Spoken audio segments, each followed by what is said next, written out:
शीर्षक पीढ़ियों का टकराव। पहाड़ों और एक विशाल नदी के बीच बसे भैरवपुर के सुदूर गांव में जीवन अपनी गति से, धीमी और लयबद्ध गति से चलता था, बिल्कुल पास के बहते पानी की तरह। गांव में किसानों, कुम्हारों, बुनकरों और कारीगरों की कई पीढ़ियां थीं।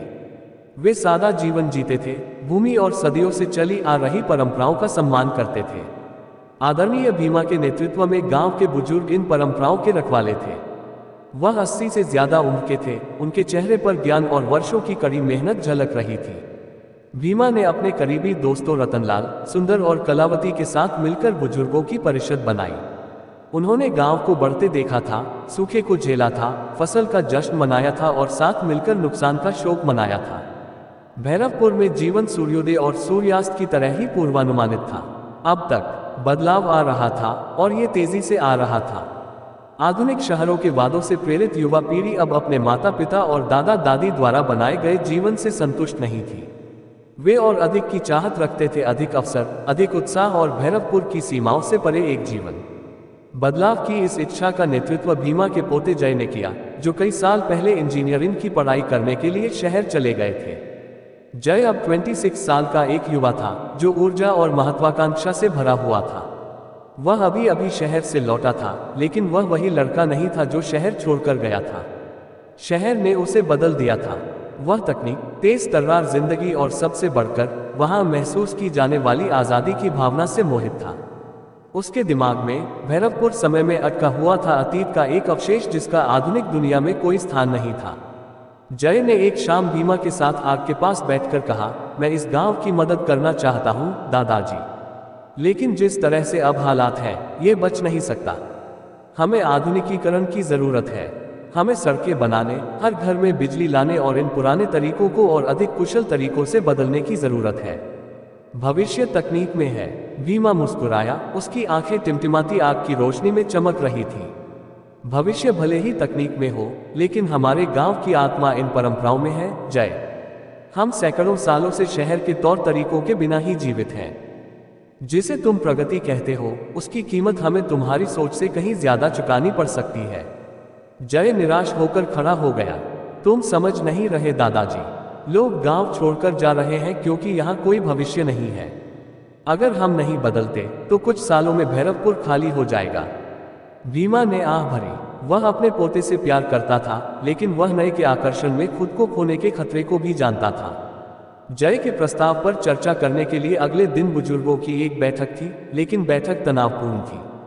चर्चा के दौरान पुराने और नए के बीच का अंतर स्पष्ट हो गया। युवा लोग जाना चाहते हैं, रतनलाल ने अपनी सफेद दाढ़ी को सहलाते हुए कहा। अगर हम नहीं बदलेंगे तो वे चले जाएंगे, लेकिन अगर हम बहुत ज्यादा बदल गए तो हम वह खो सकते हैं जो हम हैं।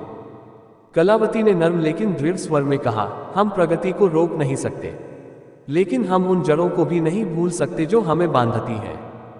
जय ने पहले ही युवा ग्रामीणों को एकजुट करना शुरू कर दिया था। शहर के अपने दोस्तों के साथ उन्होंने ग्रामीणों की मदद के लिए नए बुनियादी ढांचे, आधुनिक कृषि तकनीकों और डिजिटल उपकरणों की योजनाएं बनाना शुरू कर दिया।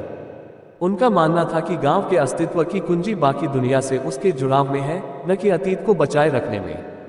हालांकि हर कोई आश्वस्त नहीं था। युवा और वृद्धों के बीच दरार पड़ने लगी। जय के आधुनिक विचार उन गहरी जड़ों वाली परंपराओं से टकराने लगे जिन्हें बुजुर्ग संजोते थे। जहां जय ने अकुशलता और ठहराव देखा, वहीं बुजुर्गों ने विरासत और निरंतरता देखी। जहां युवा ने संभावनाओं से भरा भविष्य देखा, वहीं बुजुर्गों को अपनी पहचान खोने का डर था। जैसे जैसे सप्ताह बीतते गए, तनाव बढ़ता गया। गांव, जो कभी अपनी सादगी में एकजुट था, अब विभाजित हो गया। बैठकें तीखी बहस में बदल गईं।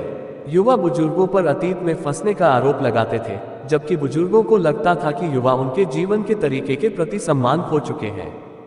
एक शाम टकराव अपने चरम पर पहुंच गया। जय ने भैरवपुर के बीचों बीच एक बड़े बरगद के पेड़ के नीचे युवा ग्रामीणों के एक समूह को इकट्ठा किया, ताकि पुराने स्कूल को गिराने और उसकी जगह कंप्यूटर और डिजिटल सुविधाओं से लैस एक आधुनिक शिक्षण केंद्र बनाने की योजना पर चर्चा की जा सके। स्कूल को गिराने और उसकी जगह कंप्यूटर और डिजिटल सुविधाओं से लैस एक आधुनिक शिक्षण केंद्र बनाने की योजना पर चर्चा की जा सके। स्कूल लगभग 100 साल से खड़ा था, जिसे जय के परदादा ने बनवाया था और पीढ़ियों से ग्रामीणों ने इसका रख रखाव किया था। यह उनकी एकता और गौरव का प्रतीक था। भीमा और बुजुर्ग अपनी बेंतों पर झुके हुए लेकिन अपने संकल्प पर अड़े हुए आए। भीमा ने स्थिर स्वर में कहा, आप स्कूल को नष्ट नहीं कर सकते। ये हमारे इतिहास का हिस्सा है। यही हमने सीखा, यही आपके पिता ने सीखा और यही आपने सीखा। जय आगे बढ़ा, उसकी आंखों में आग थी। ये पुराना हो चुका है दादाजी, समय बदल गया है, हमें आगे बढ़ना होगा। और जब आप हर चीज को अपने नए तरीकों से बदल देंगे तो आप क्या करेंगे? भीमा ने पूछा, उसका स्वर दुख से भरा हुआ था। क्या आप हमारी कहानियों, हमारे गीतों, हमारे त्योहारों को भी बदल देंगे? क्या आप हमारा मंदिर तोड़ देंगे? क्योंकि जय ने कुछ देर रुककर सोचा। उसने इस बारे में ऐसा नहीं सोचा था। उसके लिए स्कूल भवन सिर्फ एक इमारत थी, अतीत का अवशेष। लेकिन उसके दादा के लिए यह उससे कहीं ज्यादा था। यह उन सभी चीजों का प्रतीक था जो उन्होंने एक समुदाय के रूप में मिलकर बनाई थी। पुराने और नए के आमने सामने होने पर भीड़ चुप हो गई। प्रगति का मतलब यह नहीं है कि हम कौन हैं भूल जाएं, भीमा ने आगे कहा। हाँ, शहर के अपने तरीके हैं, लेकिन गांव के भी अपने तरीके हैं। हम हर उस चीज को अस्वीकार नहीं कर सकते जिसने हमें वह बनाया है जो हम हैं। जय ने अपनी मुठियां भींच ली। लेकिन दादाजी, अगर हम आधुनिक नहीं हुए तो हम पिछड़ जाएंगे। हम युवा पीढ़ी को शहर में खो देंगे। और अगर हम बहुत ज्यादा बदल गए, भीमा ने जवाब दिया, हम अपना दिल खो देंगे। सभा में सन्नाटा छा गया। शाम की हवा में बरगद का पेड़ धीरे धीरे सरसरा रहा था। दोनों पक्ष अपने अपने विश्वास पर अड़े हुए थे, लेकिन अब पहली बार जय को अपने दादा की बात की गहराई का एहसास हुआ। बदलाव जरूरी था, लेकिन अपनी पहचान खोने की कीमत पर नहीं। कई दिनों तक गतिरोध जारी रहा। बुजुर्ग अपनी परंपराओं को छोड़ने से इनकार कर रहे थे और युवा और भी बेचैन हो रहे थे, आगे बढ़ने के लिए उत्सुक। गांव टूटने के कगार पर था, लेकिन एक घटना ने उन्हें एक साथ ला दिया। भैरवपुर के पास बहने वाली नदी, जो गांव की जीवन रेखा थी, सूखने लगी। मानसून का मौसम कमजोर था और नदी के बिना फसलें बर्बाद हो जाती और गांव में अकाल पड़ जाता। यह उनके आंतरिक विभाजन से भी बड़ा खतरा था। जय ने शहर से मिले अपने ज्ञान का उपयोग करते हुए दूसरे स्रोत से पानी को मोड़ने के लिए एक छोटा बांध और सिंचाई प्रणाली बनाने का प्रस्ताव रखा। लेकिन वह जानता था कि वह ये अकेले नहीं कर सकता। उसे बुजुर्गों की ताकत और बुद्धि की जरूरत थी। अनिच्छा से भीमा और दूसरे लोग मदद करने के लिए सहमत हो गए। हफ्तों के दौरान पूरा गांव एक साथ आया। युवा और बूढ़े सिंचाई प्रणाली के निर्माण के लिए कंधे से कंधा मिलाकर काम कर रहे थे। यह आसान नहीं था, लेकिन जैसे जैसे वे काम करते गए, उन्होंने कहानियां, चुटकुले और भविष्य के लिए सपने भी साझा किए। इस प्रक्रिया में कुछ बदलाव हुआ।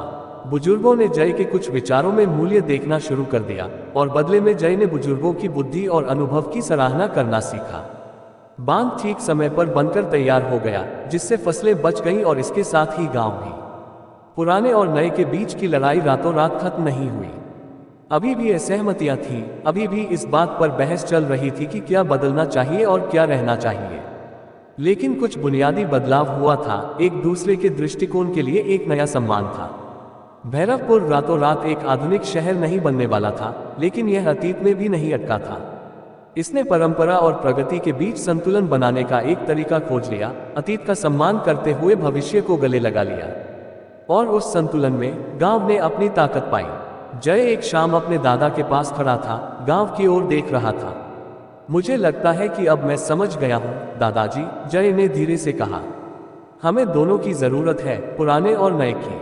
भीमा मुस्कुराया, उसकी आंखों में गर्व और राहत थी। यही कुंजी है मेरे बेटे, हमें दोनों की जरूरत है। और इसके साथ ही भैरवपुर आगे बढ़ गया, न तो अतीत के अवशेष के रूप में, न ही शहर की नकल के रूप में, बल्कि एक ऐसे गांव के रूप में जिसने अपना रास्ता खोज लिया था।